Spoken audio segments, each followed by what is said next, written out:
What's up, y'all? I hope you can see the menorah in the background. I just finished my ritualing and doing the blessings and saying the songs and doing the mezzano connection, which is you eat a cookie or a pastry that is like basically has absorbed the blessing and the light, and that is a way that you physically intake the light that is being revealed during Hanukkah, and you ground it and embody it. And it's like a symbolic gesture and then a literal action that we do for the embodiment.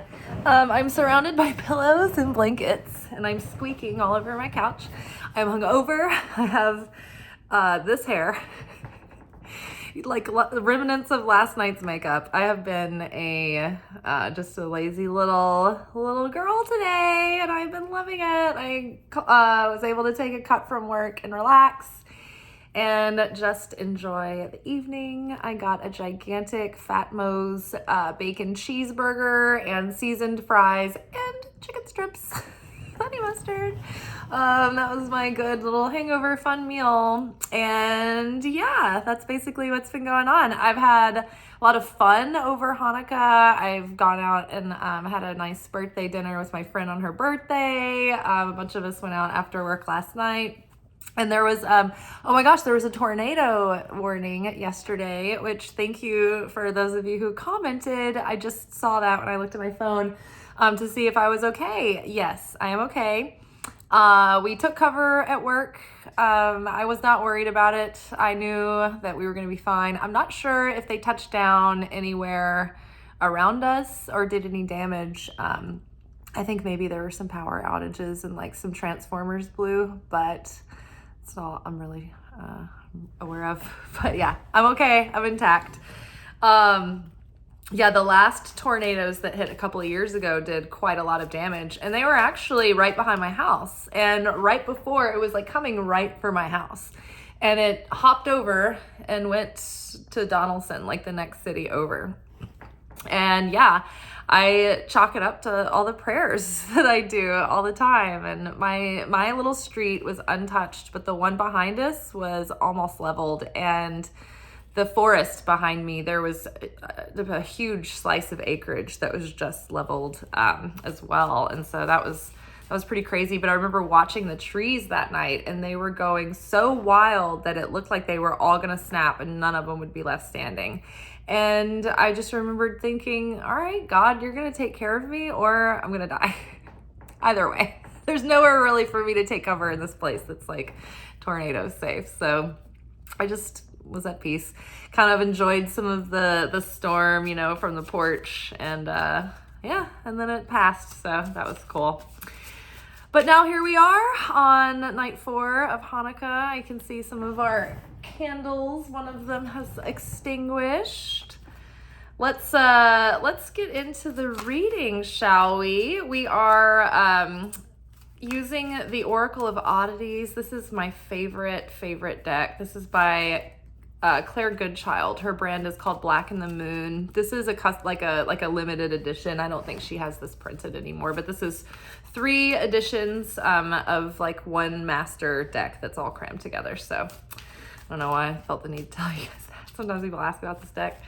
All right, and we're just going to take a look at the week ahead. We're here for our energy oracle forecast for the week, where we are checking in just to see what the next 7 or 8 days are going to be like as far as the energetic weather and mood.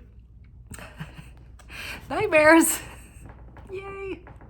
So wonderful. And humanity came out together. This is not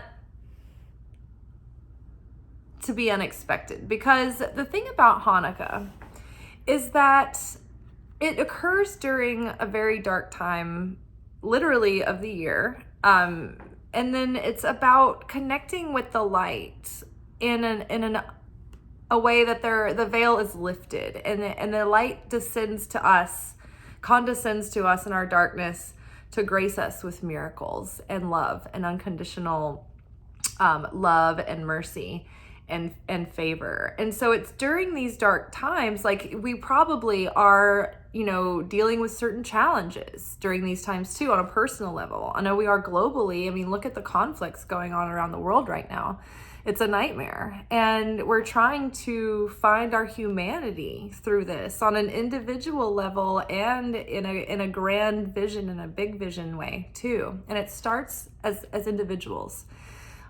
Each individual person finding that light within and finding, awakening that divinity within our humanity that can recognize that each of us is a spark of the light, that we are all to be valued and respected, and as if that person, to love thy neighbor as thyself, because on some level thy neighbor is thyself, really. We're all just one at the purest level. And so, our nightmares are coming out right now to reveal what's lying below the surface that is perpetuating that.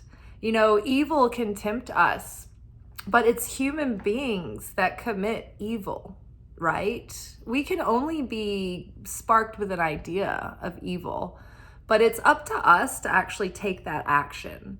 The only power the evil side has is through temptation, of tempting our rage, our fear, our worry, our prejudices, our pride, our conflict, our enviousness, our jealousy, our division.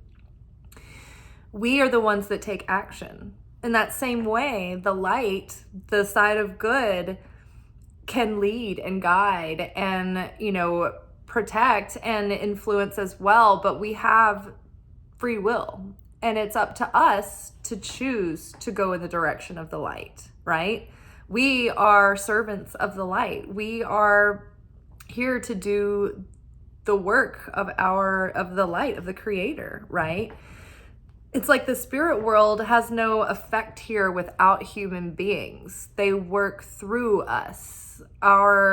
The darkness in the world is transmuted through our healing, through our forgiveness, through our acts of kindness and sharing, and through our awakening, right? Through our spiritual purification in this lifetime. And so that elevates the upper realms as well, and it helps tip the scales to the side of good versus the side of darkness.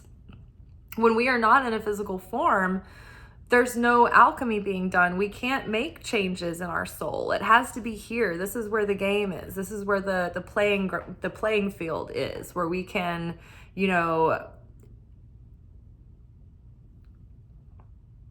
make a difference, push the needle forward. But out of body, disembodied, we have no power, right? And so, we're tapping into our depths during these times. During these 8 days, we have a chance to, circle back to what we were reflecting on a couple of months ago during Rosh Hashanah and Yom Kippur, and to take a second pass at getting deep down in that cleansing and removing any kind of residue that's come up since, where we can say, okay, now that I have this deeper awareness and this expanded consciousness about this, I can come at it with even more strength and tact and intention, and really get through this, with the light of the creator to help me, to give me that strength, that discernment, and the willpower to actually embody and act upon that discernment. And so, right now it may feel very dark, and it may feel like we are being plagued by our worst nightmares. And we might be, like, you might be kept up at night, worried, sick about something. And that worry is the opponent. And that is your opportunity to connect with the light of source, to strengthen your certainty and your faith. The light from the candle is there to connect you to the light of hope, the light of healing, the light of forgiveness, that spark of life force, that creation force that is there. That's that pure light that is within all things. That is an example of the creator, right, that we're connecting with during that. So as you connect to the candle, Put your burdens, cast your burdens upon the Lord, so to speak, and put them on the altar, put them on the table, put them, down as you're looking at the candles burning, and ask for guidance, ask for strength, ask for protection, ask for help to understand what the predicament is really related to. What's being asked from us through this predicament? What is this pressure serving to evolve in us? We're so quick to pray our way out of the predicament, but we don't see that we're being put in it for a purpose. It's there to serve a purpose, and we're trying to bypass that by just wanting to get the discomfort over with, and we're not willing to be in it long enough to absorb what it's trying to tell us, or what the purpose of it is trying to serve in some way. So wrapping on that, very abstract. This is like such an abstract pair of cards to get, but I do feel that right now, as we pray for the world can heal, and our own healing adds to that light in the world. And when we light up ourselves, others light up around us. And if we are lighting up thousands and thousands and thousands, that influence is growing and growing brighter and brighter and brighter. So yes, finding a way to work toward unity and oneness in our consciousness within the self, and then that will extend and translate into a growing effect of unity in our circles, in our community, in the planet. Otherwise, the nightmare will perpetuate. Separation creates chaos. Sorrow is going to be something that is like dreaded and sorrowful is going to be in the air this week that we're dealing with. And the key factor is to look to the most humane and compassionate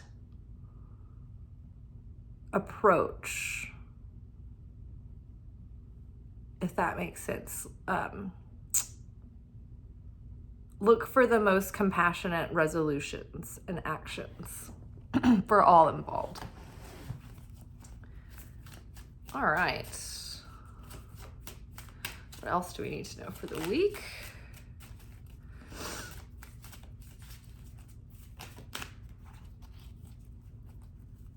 And it's interesting too, because part of the power and light of Hanukkah is about tapping into joy.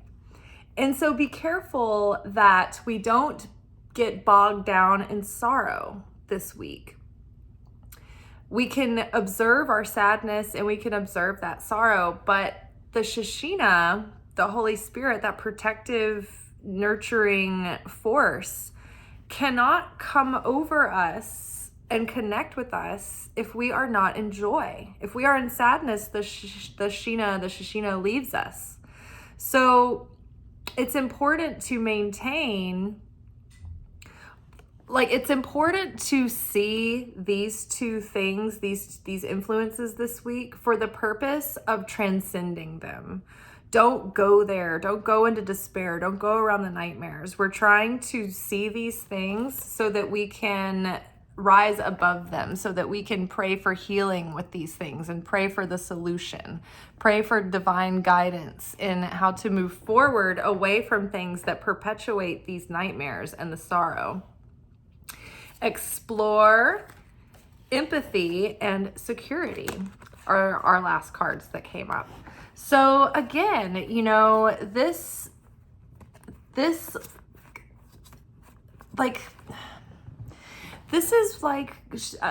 acts of sharing. This is acts of kindness. This is acts of looking at the highest good of all, right? Doing something in the name of the greater good.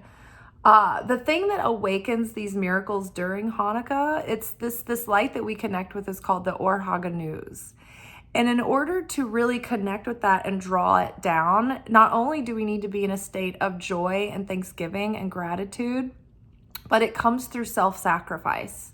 And many times we talked about the subject of sacrifice, especially in our Secret Teachings of Jesus videos.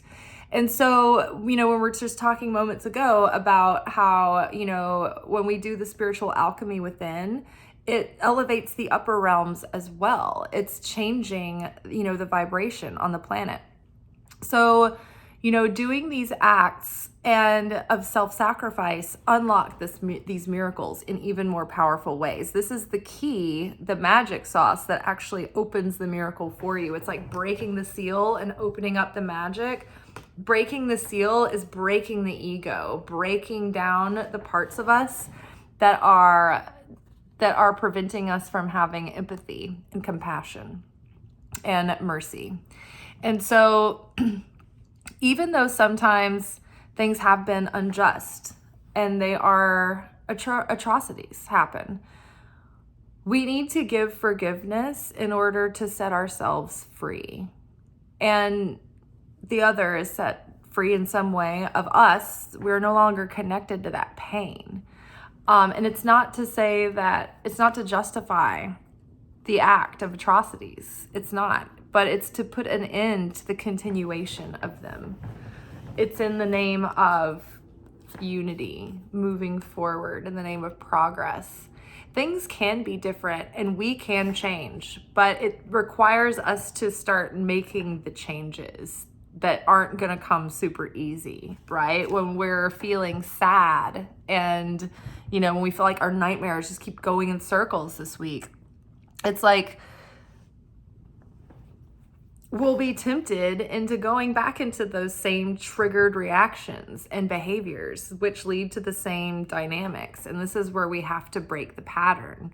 We have to pause and restrict and be like, okay, please, God, help me perceive this differently through the lens of unconditional love, through the lens of compassion, through the lens of mercy for all parties involved, right?